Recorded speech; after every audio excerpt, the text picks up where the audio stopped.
E se eu te dissesse que algumas das medicinas mais poderosas do mundo estão crescendo agora mesmo em lugares onde ninguém presta atenção, em terrenos baldios, nas bordas de estradas esquecidas, no fundo do quintal da sua avó, plantas que os antigos chamavam de sagradas, que os curandeiros escondiam como tesouros e que a ciência moderna está começando, finalmente, a levar a sério. Você vive rodeado de um laboratório natural que a humanidade usou por milhares de anos.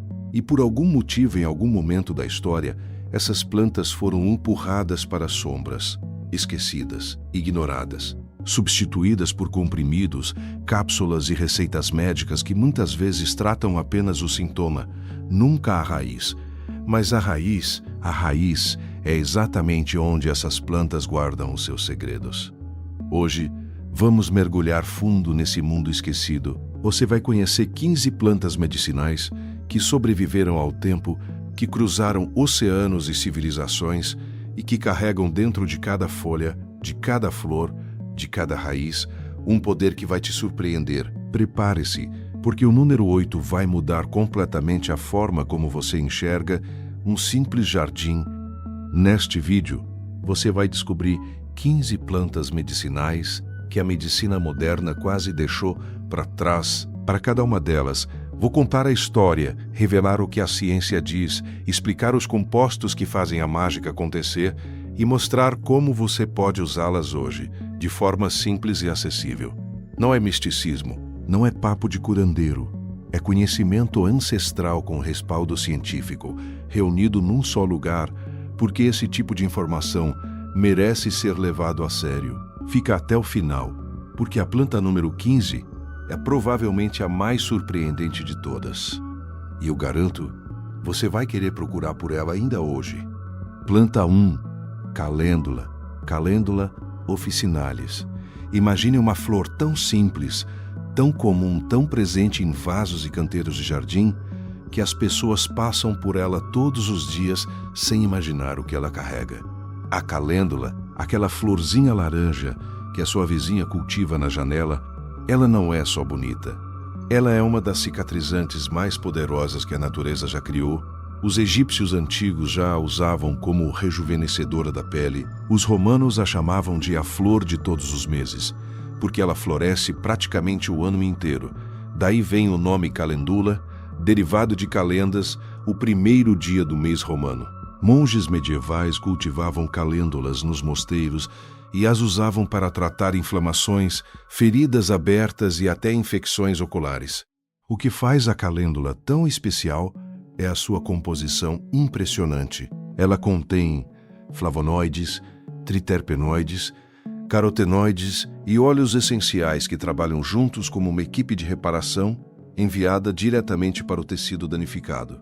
Os flavonoides, em particular, são anti-inflamatórios potentes que bloqueiam as vias inflamatórias no corpo de maneira similar a alguns medicamentos, mas sem os efeitos colaterais. Estudos publicados no Journal of Clinical Oncology mostraram que o gel de calêndula foi mais eficaz do que o Trolamin no tratamento de dermatite aguda causada por radioterapia em pacientes com câncer de mama. Não é pouca coisa. É ciência de ponta validando o que os antigos já sabiam. Tradicionalmente, a calêndula era usada em forma de chá para úlceras gástricas, em compressas para feridas e em pomadas para eczema e psoríase. Hoje, você pode encontrá-la em cremes, óleos e tinturas em lojas de produtos naturais. Mas a forma mais pura, um punhado de flores secas, infusionadas em água quente por 10 minutos, produz um chá que, aplicado com um pano suave sobre a pele irritada, faz maravilhas. Pense na calêndula como a paramédica do reino vegetal. Ela chega rápido, trabalha com precisão e deixa o tecido em melhor estado do que encontrou. Planta 2, erva de Saujou, Hipericum perforatum. Há uma planta que foi queimada na Idade Média.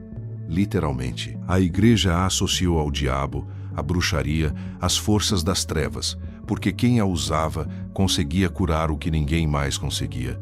Seu nome, erva de São João ou Hipericão. A história da Hipericum perforatum é fascinante e perturbadora, Usada pelos gregos antigos para tratar perturbações do espírito, ela atravessou séculos como remédio para a melancolia, o que hoje chamamos de depressão. Os herboristas medievais europeus a colhiam exatamente no dia de São João, 24 de junho, quando a planta está no auge do seu florescimento, acreditando que a data sagrada potencializava o poder da erva. O que ninguém sabia na época, mas a ciência descobriu, é que a planta contém hipericina e hiperforina, dois compostos que agem diretamente sobre os neurotransmissores do cérebro. A hiperforina, em particular, inibe a recaptação de serotonina, dopamina e noradrenalina, o mesmo mecanismo de vários antidepressivos modernos. Uma revisão sistemática publicada no British Medical Journal analisou 29 estudos clínicos envolvendo mais de 5.000 pacientes e concluiu que o extrato padronizado de Hypericum perforatum é significativamente mais eficaz que o placebo no tratamento da depressão leve a moderada e tão eficaz quanto os antidepressivos convencionais, mas com muito menos efeitos colaterais. Tradicionalmente, era usada em forma de chá, óleo e tintura. Hoje, está disponível em cápsulas com extrato padronizado. Uma observação importante: ela pode interagir com medicamentos como anticoagulantes e anticoncepcionais. Então, o acompanhamento médico é essencial, mas o fato de que uma planta selvagem carrega esse nível de poder bioquímico, isso diz muito sobre o que ainda não exploramos na natureza. Se a serotonina é o rio que mantém o seu humor fluindo, a erva de São João é a barragem que impede que esse rio seque. Planta 3, Asasattva Widania somnifera. Existe uma raiz que os médicos ayurvédicos da Índia prescreviam há mais de 3.000 anos para transformar pessoas fracas em guerreiros. Não é metáfora. O nome ashwagandha, em sânscrito, significa literalmente cheiro de cavalo, porque os antigos acreditavam que quem a consumia adquiria a força e a vitalidade de um cavalo. A Widania somnifera pertence à família das solanáceas, a mesma do tomate e da berinjela. Mas não deixe isso te enganar. Seus efeitos no corpo humano estão muito além de qualquer vegetal comum. Ela é classificada como adaptógeno, uma substância que ajuda o organismo a se adaptar ao estresse de maneira inteligente, regulando os sistemas que precisam de regulação. O mecanismo central da ashwagandha está nos vitanolídeos, compostos esteroidianos que modulam o cortisol, o hormônio do estresse. Quando você está sob pressão crônica, o cortisol fica elevado, destruindo músculos, perturbando o sono, comprometendo a imunidade e prejudicando a função cognitiva. Os vitanolídeos da ashwagandha atuam no eixo hipotálamo-hipófise adrenal, a central de controle do estresse do seu corpo, e ensinam ele a responder de forma mais equilibrada. Um estudo publicado no Journal of the International Society of Sports Nutrition mostrou que homens que tomaram 300 ml de extrato de ashwagandha por 2 vezes ao dia durante 8 semanas aumentaram significativamente a força muscular e reduziram os marcadores de dano muscular após o exercício. Outro estudo, publicado no Indian Journal of Psychological Medicine, verificou redução de 44% nos níveis de cortisol após 60 dias de uso. Tradicionalmente consumida em leite quente com mel, o leite de ashwagandha era dado a crianças doentes, a homens após batalhas e a idosos que perdiam a vitalidade. Hoje está disponível em pó, cápsulas e tinturas. A dose típica é entre 300 e 600 milímetros de extrato padronizado por dia. Imagine a ashwagandha como um instrutor de resiliência do seu sistema nervoso. Ela não elimina o estresse, ela treina você para lidar com ele. E para ver, a planta número 5, ela foi usada como arma biológica na antiguidade. Planta 4, espinheira santa, Maitemos ilicifolia. No Brasil, existe uma planta que os índios guaranis chamavam de cancorosa e usavam para curar o que chamavam de dor de barriga profunda. Os colonizadores portugueses viram os índios se curando com ela e mandaram a informação de volta para a Europa. Lá, ela foi esquecida. Aqui, ela quase sumiu também. mas a espinheira santa resistiu. A Maitenus ilicifolia é uma árvore nativa da Mata Atlântica e dos campos do sul do Brasil, Paraguai e Argentina. Suas folhas, com bordas levemente espinhosas e cor verde escura intensa, guardam um arsenal de compostos que fazem dela uma das melhores plantas para o sistema digestivo já documentadas pela ciência brasileira. Ela contém taninos, flavonoides, térpenos e um composto chamado maitencinol, que tem demonstrado atividade antitumoral em pesquisas preliminares. Mas o que faz a espinheira santa famosa é sua ação comprovada sobre a mucosa gástrica. Ela estimula a produção de muco protetor no estômago, neutraliza o excesso de acidez e cicatriza úlceras com uma eficiência que surpreendeu os pesquisadores. A Anvisa, agência reguladora brasileira, reconhece oficialmente a espinheira santa como planta medicinal para o tratamento de gastrite e úlceras gástricas e duodenais. Não é folclore, é reconhecimento regulatório baseado em evidência científica. Estudos conduzidos pela Unicamp na década de 1990 comprovaram que o chá das folhas era tão eficaz quanto antiácidos convencionais no controle dos sintomas de úlcera péptica, com a vantagem de não causar dependência nem efeitos colaterais sérios. Hoje, ela é cultivada em pequenas propriedades rurais e vendida em mercados populares e farmácias de manipulação por todo o país. Para usá-la, basta ferver uma colher de sopa de folhas secas em 200 ml de água por 5 minutos, coar e tomar 1 hora antes das refeições. É simples, acessível e eficaz. Pense nela como o arquiteto da barreira protetora do seu estômago. Onde havia erosão, ela constrói. Planta 5, Acônito napellus. A planta de 2 lados. Esta é a planta que eu mencionei. Prepare-se, porque a história do acônito é uma das mais fascinantes e sombrias do mundo das plantas medicinais. Os gregos chamavam de veneno dos lobos. Os romanos a usavam para envenenar flechas e lanças em batalha. Na Idade Média, era misturada em bebidas para assassinar nobres e reis.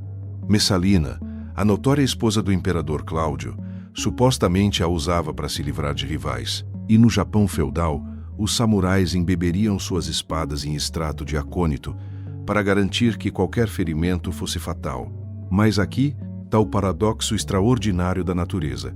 A mesma planta que matava, curava. Os médicos da medicina tradicional chinesa, há mais de 2000 anos, desenvolveram métodos de preparação que eliminavam a toxicidade do acônito e transformavam suas raízes em um dos medicamentos mais poderosos da farmacópia oriental, usado para tratar dor intensa, artrite severa e insuficiência cardíaca.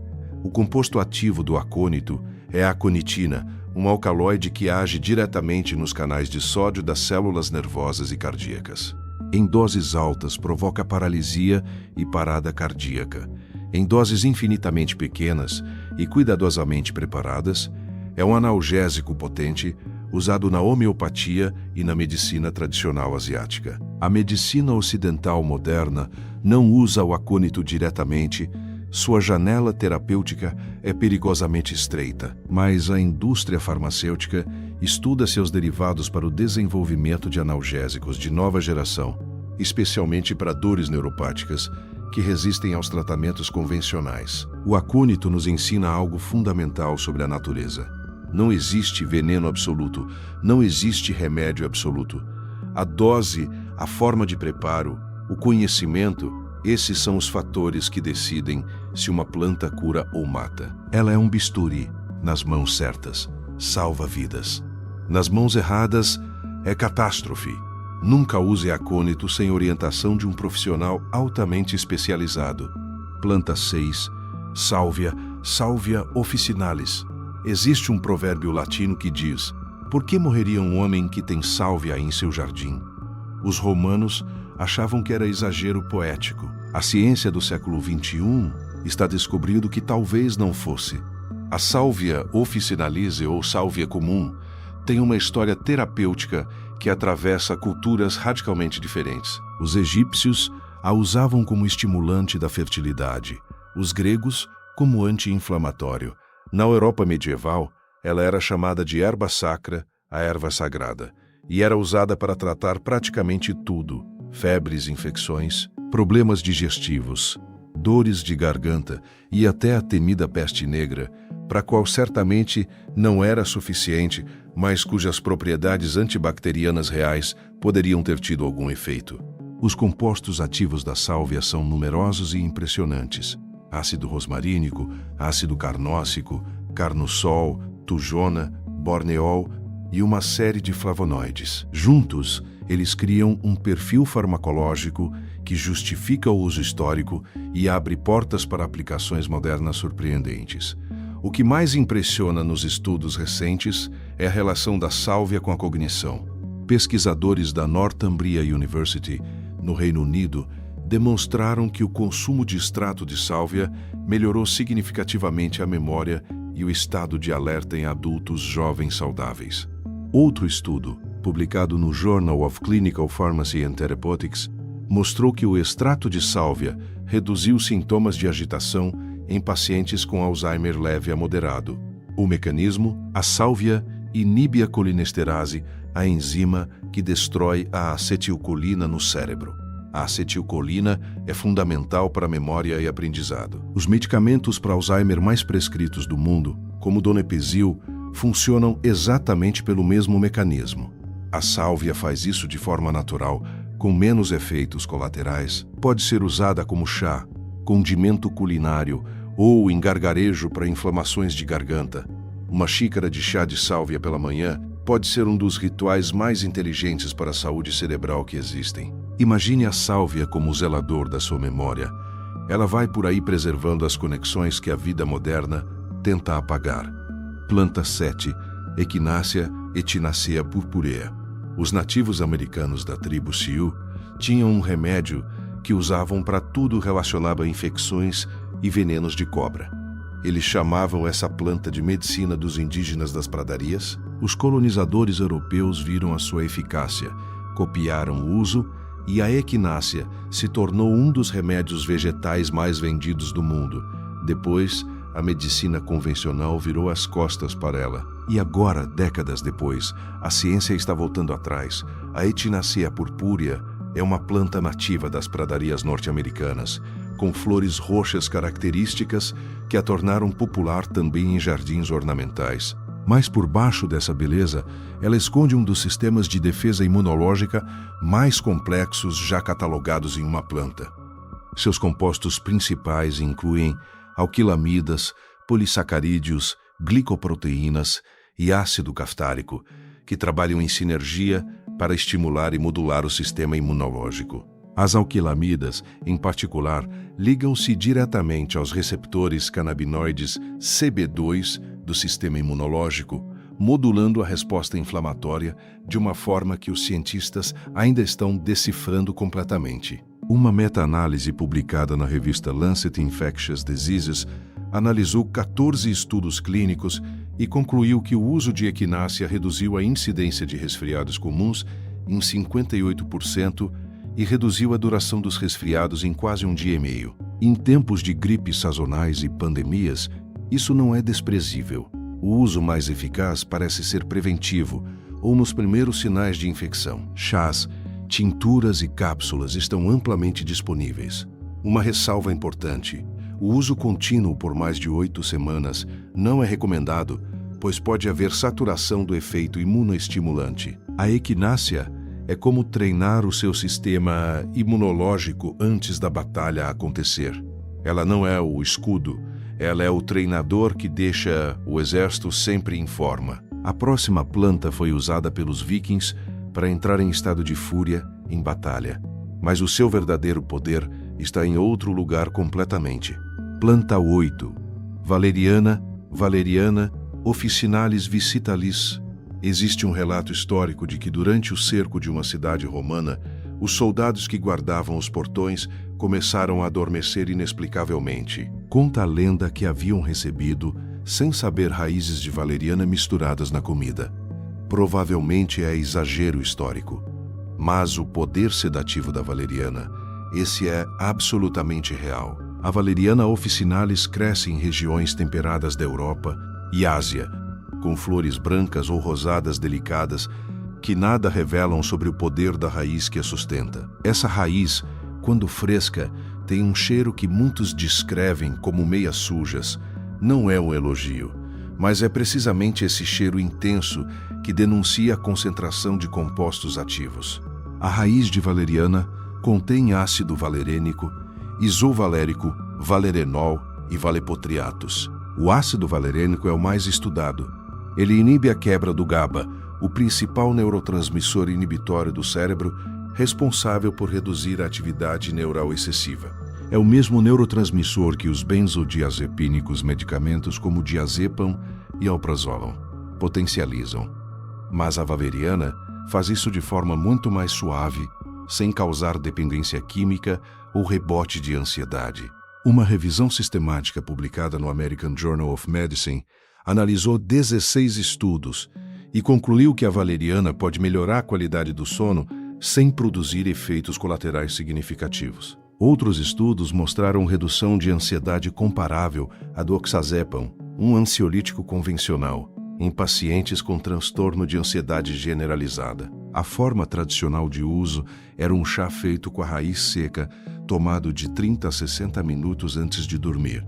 A tintura alcoólica e as cápsulas são alternativas mais práticas e com concentração mais controlada. Um detalhe curioso: os efeitos da valeriana tendem a aumentar com o uso regular por 2 a 4 semanas, diferente do que acontece com os ansiolíticos convencionais. Pense na valeriana como um maestro que diz silêncio para o barulho interno do seu sistema nervoso. Não apaga a música, só baixa o volume para que você possa finalmente descansar. Planta 9, chapéu de couro Echinodorus grandiflorus. Esta é uma história tipicamente brasileira. Às margens dos rios e alagados de Mato Grosso, Goiás e Minas Gerais, cresce uma planta que os ribeirinhos conhecem como chapéu de couro, por causa das suas folhas largas e resistentes que parecem couro curtido. Por séculos, os povos que viviam perto dos rios a usaram para tratar reumatismo, infecções urinárias e problemas renais. A ciência acadêmica a ignorou por décadas, mas quando finalmente olhou, ficou impressionada. A Echinodorus grandiflorus contém flavonoides como camferol e quercetina, taninos, térpenos e diterpenos com atividade diurética e anti-inflamatória documentada. Estudos farmacológicos brasileiros, conduzidos principalmente nas décadas de 1990 e 2000, confirmaram as propriedades anti-inflamatórias e diuréticas relatadas pelos usuários tradicionais. A quercetina, em particular, é um dos flavonoides mais estudados da medicina natural. Ela inibe a produção de leucotrienos e prostaglandinas, moléculas centrais no processo inflamatório, além de atuar como potente antioxidante. Em estudos in vitro, demonstrou atividade antiviral, antibacteriana e até antitumoral. O chá das folhas de chapéu de couro é amplamente usado no interior do Brasil para limpar os rins, reduzir inchaços e tratar infecções do trato urinário. A Anvisa a incluir na lista de fitoterápicos, com uso tradicional reconhecido para distúrbios do trato urinário.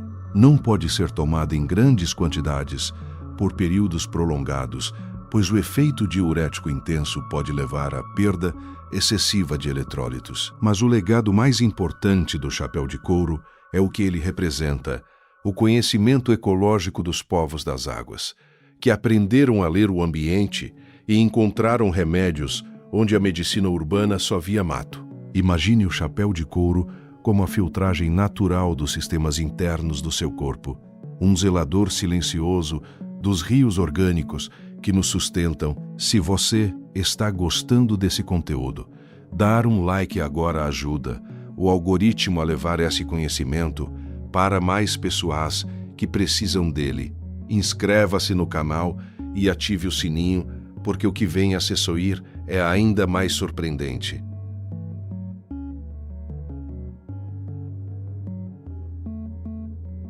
Planta 10 maracujá, Passiflora incarnata. Os exploradores espanhóis chegaram ao Novo Mundo e encontraram os nativos usando uma videira de flores extraordinárias para acalmar a mente e induzir o sono. Tão impressionados ficaram com a beleza da flor que a batizaram de Flor da Paixão, Flos Passionis, porque as estruturas da flor lembravam, na interpretação cristã, os instrumentos da crucificação de Cristo. A planta era sagrada para dois mundos completamente diferentes, por razões completamente diferentes. Esse é o maracujá selvagem. A passiflora incarnata, diferente do maracujá amarelo comum que você come no suco, é uma espécie com propriedades medicinais muito mais intensas. Suas folhas, flores e caules contêm flavonoides como crisina, vitexina e isovitexina, além de alcaloides e beta-carbolinas que têm afinidade direta com os receptores GABA-A do cérebro. A crisina é particularmente fascinante. Ela tem uma estrutura química que mimetiza parcialmente os benzodiazepínicos, ligando-se aos mesmos receptores, mas de forma mais seletiva e muito menos potente, o que explica o efeito ansiolítico suave, sem o risco de sedação excessiva ou dependência. Um estudo clínico randomizado, publicado no Phytotherapy Research, comparou o extrato de passiflora incarnata com o oxazepam, ansiolítico convencional, no tratamento do transtorno de ansiedade generalizada. Resultado: eficácia comparável, mas com significativamente menos prejuízo na performance cognitiva durante o dia. Usada em chá, tintura ou cápsulas, o maracujá silvestre é um aliado poderoso para noites de insônia, ansiedade de desempenho antes de eventos importantes ou períodos de estresse intenso. Não embota o raciocínio, não causa sonolência excessiva, apenas suaviza as bordas afiadas de uma mente acelerada. Enquanto o maracujá que você come cuida do seu paladar, o maracujá silvestre cuida da sua paz. Planta 11. Unha de gato, Ancaria tomentosa. Na floresta amazônica peruana, existe uma videira que pode crescer até 30 metros de altura. Ela se agarra às árvores com espinhos curvos que parecem garras de gato. Daí o nome. Os curandeiros Shipibo e a Xaínica a chamavam de a árvore que anda, porque suas raízes se expandem de formas que parecem deliberadas. E por séculos, eles a usavam para tratar o que chamavam de doenças do sangue e do espírito, câncer, infecções, artrite, inflamações profundas. A Oncaria tomentosa contém um grupo de alcaloides oxindólicos que são o coração da sua atividade biológica: isopteropodina, pteropodina, mitrafilina, oncarina. Esses compostos têm demonstrado, em estudos laboratoriais e clínicos, uma capacidade impressionante de modular o sistema imunológico, não apenas estimulá-lo cegamente, mas regulá-lo de forma inteligente. Estudos publicados no Journal of Rheumatology mostraram que o extrato de unha de gato reduziu significativamente os sintomas de artrite reumatoide, incluindo dor, inchaço e rigidez matinal, sem os efeitos colaterais gastrointestinais comuns dos anti-inflamatórios não esteroidais. Em outro estudo, publicado no Phytomedicine, pacientes com osteoartrite do joelho relataram redução de dor superior a 50% após 4 semanas de uso. A pesquisa oncológica também tem se voltado para a unha de gato. Compostos como o ácido quinóvico mostraram atividade antitumoral in vitro, e alguns estudos clínicos menores sugerem que pode reduzir os efeitos colaterais da quimioterapia. Ainda é pesquisa preliminar, mas é suficientemente promissora para que institutos de pesquisa de alto nível continuem investigando. A forma de uso mais estudada é a decocção da casca interna da raiz, fervilhada por 45 minutos, coada e tomada regularmente. Cápsulas e tinturas padronizadas também estão disponíveis comercialmente. Imagine a unha de gato como o diplomata do seu sistema imunológico. Enquanto outros compostos gritam "ataque", ela negocia respostas proporcionais, precisas, eficazes. Mas o que vem agora é possivelmente a descoberta mais revolucionária de toda a lista. A planta número 12 foi redescoberta por acidente em um porão de biblioteca medieval. Planta 12, Artemisia annua. Em 1871, uma equipe de cientistas chineses recebeu uma missão secreta do governo: encontrar um remédio natural para a malária, que estava matando soldados vietnamitas do exército norte-vietnamita aliado da China. A cientista Tu Youyou Liderou a busca. Ela mergulhou em antigos manuscritos de medicina chinesa, alguns com mais de 1600 anos, e encontrou, num texto do século IV DC, uma referência a uma planta usada para febre intermitente, a Artemisia annua ou absinto doce. A referência dizia para mergulhar as folhas em água fria, não fervê-las, porque o calor destruiria o composto ativo. Tuiuiu seguiu as instruções, extraiu um composto que chamou de artemisinina. Testou em camundongos, funcionou. Testou em si mesma, funcionou e mudou a medicina para sempre. A artemisinina e seus derivados tornaram-se a terapia padrão para a malária resistente a medicamentos convencionais em todo o mundo. Em 2015, Tuiuiu recebeu o Prêmio Nobel de Medicina, a primeira chinesa a ganhar um Nobel científico. Ela tinha 84 anos. Mas a história não para aqui.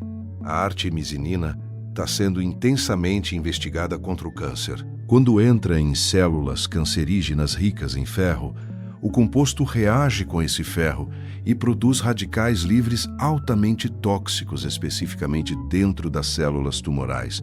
É como um míssil guiado que só explode no alvo certo. Estudos preliminares mostram atividade contra células de leucemia, câncer de mama, ovário, próstata e pulmão. A Artemisia annua também tem demonstrado atividade antiviral em estudos in vitro, incluindo contra alguns vírus respiratórios. O uso indiscriminado como automedicação sem controle de qualidade é arriscado. A concentração do composto varia enormemente entre plantas cultivadas em diferentes condições. Mas como símbolo do que o conhecimento ancestral pode oferecer à ciência moderna, a Artemisia é incomparável. Um manuscrito medieval de 1800 anos guardava a chave para um Nobel do século XXI. Isso, por si só, deveria nos fazer questionar o quanto de conhecimento ainda está esperando para ser redescoberto. Planta 13, Guaco, Micania glomerata. Existe no Brasil Central uma crença popular que diz: se uma cobra picar perto de onde o guaco cresce, ela própria vai comer a planta para se curar do seu próprio veneno. Não é verdade, claro, mas o poder do guaco sobre o sistema respiratório é absolutamente real e o suficiente para gerar esse tipo de mitologia. A Micania glomerata, conhecida por múltiplos nomes regionais, guaco, cipoca atinga, erva de cobra, é uma das plantas medicinais brasileiras com maior base científica. Ela contém cumarinas, especialmente a cumarina simples e o ácido ocumárico, flavonoides como quercetina e luteolina, e compostos diterpênicos que atuam de forma sinérgica no trato respiratório. A cumarina tem atividade broncodilatadora e expectorante documentada. Ela relaxa a musculatura lisa dos brônquios, facilitando a respiração em casos de bronquite, asma leve e infecções respiratórias. Os flavonoides complementam com ação anti-inflamatória sobre a mucosa das vias aéreas. O INCE, Instituto Nacional de Controle de Qualidade em Saúde, e a Anvisa reconhecem o extrato fluido de guaco como fitoterápico aprovado para o tratamento de bronquite, tosse e afecções das vias aéreas superiores. É um dos poucos fitoterápicos com aprovação regulatória baseada em evidências sólidas no Brasil. O xarope de guaco é um dos medicamentos fitoterápicos mais vendidos nas farmácias brasileiras, especialmente no interior do país. Mas o chá das folhas frescas ou secas, preparado por infusão, também é eficaz para quadros mais leves. Atenção, em doses excessivas, a cumarina pode ter efeitos hepatotóxicos, então o uso deve seguir as doses recomendadas. O guaco é a ponte entre a sabedoria da floresta e a farmácia moderna, e é mais brasileiro do que muita coisa que a gente chama de remédio. Planta 14, Reishi Ganoderma lucidum. Na China imperial, havia um cogumelo que era mais valioso do que ouro. Apenas o imperador e sua corte tinham acesso a ele. Era chamado de cogumelo da imortalidade, erva do espírito divino, fungo dos 10.000 anos. Poetas o cantavam, médicos o prescreviam e acreditavam genuinamente que ele prolongava a vida. Esse cogumelo é o reishi. O Ganoderma lucidum não é uma planta tecnicamente, é um fungo. Mas a tradição o inclui nas grandes categorias de medicina natural E a ciência moderna está descobrindo que os imperadores chineses talvez não estivessem tão errados. O reishi contém beta-glucanas, triterpenos, especialmente os ácidos ganodéricos, polissacarídeos e peptídeos biologicamente ativos, que exercem efeitos profundos sobre o sistema imunológico. As beta-glucanas se ligam a receptores em células imunológicas como macrófagos, células NK, natural killer, e linfócitos T, potencializando a resposta imune contra infecções e células tumorais. Os ácidos ganodéricos, triterpenos amargos que dão ao reishi seu sabor característico, demonstraram inibir a síntese de colesterol de forma similar às estatinas, além de atividade anti-inflamatória e hepatoprotetora. Estudos publicados no International Journal of Medicinal Mushrooms e no Journal of Ethnopharmacology documentaram benefícios em pacientes com fadiga crônica, hipertensão leve, hepatite crônica e como adjuvante na terapia do câncer. Uma meta-análise de Cochrane, a mais rigorosa base de dados de evidências médicas do mundo, concluiu que o reishi pode ter um papel benéfico como terapia complementar em oncologia, especialmente no aumento da resposta imunológica e na melhoria da qualidade de vida de pacientes em tratamento. Disponível em pó, extrato, cápsulas e até chás, o reishi tem um sabor amargo intenso que pode ser suavizado com mel ou misturado a outros chás. Não é um medicamento de resultados imediatos. Seus efeitos se acumulam com o uso regular ao longo de semanas e meses. O reishi não é a imortalidade, mas é talvez o aliado mais sofisticado da longevidade saudável que a natureza nos oferece. Chegamos à última planta, e eu prometi que ela seria surpreendente. Não é exótica. Não vem de florestas distantes. Você provavelmente já a jogou fora pelo menos uma vez esta semana. Planta 15, Dente de Leão, Taraxacum officinale. Você já soprou uma dessas flores brancas e redondas, vendo as sementes voarem pelo vento como pequenos paraquedas? Já arrancou essa planta do jardim como uma praga indesejada? Já passou por ela na calçada sem olhar 2 vezes? Então você já teve nas suas mãos, literalmente, uma das plantas medicinais mais completas, mais estudadas e mais subestimadas da história da humanidade. O dente de leão, a Taraxacum officinale.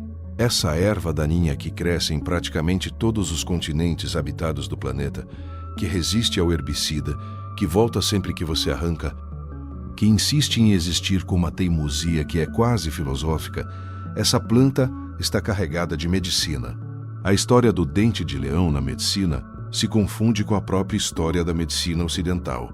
Os árabes medievais o chamavam de Taraxacum e o usavam como tônico, hepático e diurético. Os herboristas europeus do século XVI o prescreviam para jaundice, itirícia, esplenomegalia e problemas renais. Os colonizadores europeus o trouxeram para as Américas.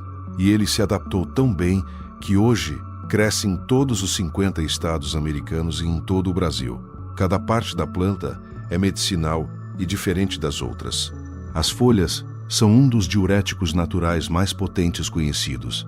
Estudos mostram que são comparáveis ao furosemida, diurético de uso hospitalar, mas com a vantagem de repor o potássio que a diurese elimina, ao invés de depletá-lo. As raízes contêm inulina, um prebiótico que alimenta as bactérias benéficas do intestino, além de sesquiterpenos com atividade anti-inflamatória e hepatoprotetora. As flores são ricas em luteolina e beta-caroteno, potentes antioxidantes.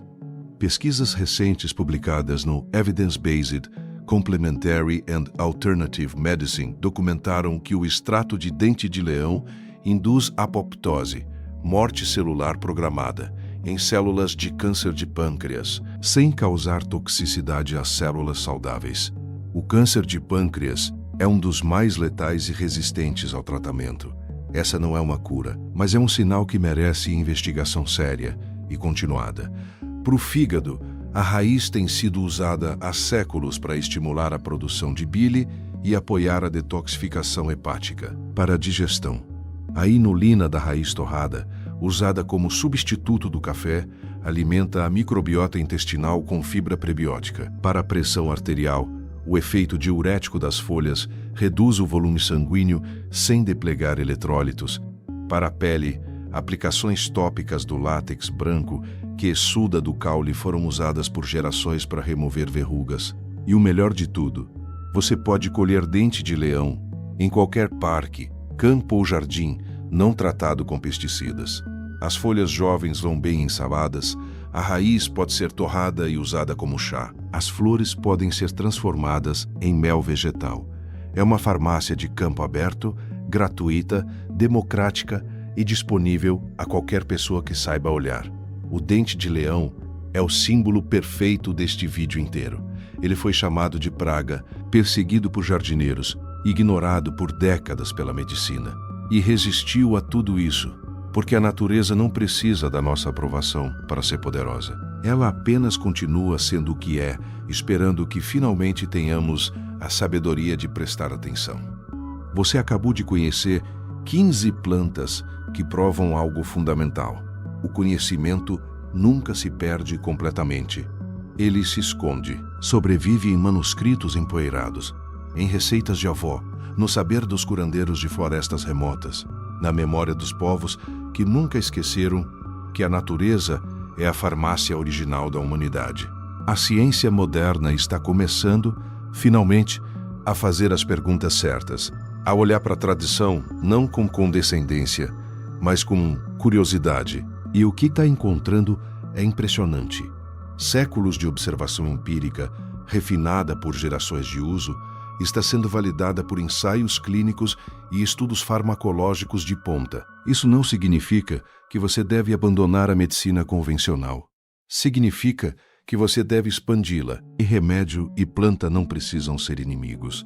Que o conhecimento antigo e o conhecimento moderno, juntos, são muito mais poderosos do que cada um sozinho. A próxima vez que você arrancar um dente de leão do seu jardim, lembre deste vídeo. Lembre que aquela erva daninha resistiu a tudo pela mesma razão que as plantas medicinais atravessaram milênios.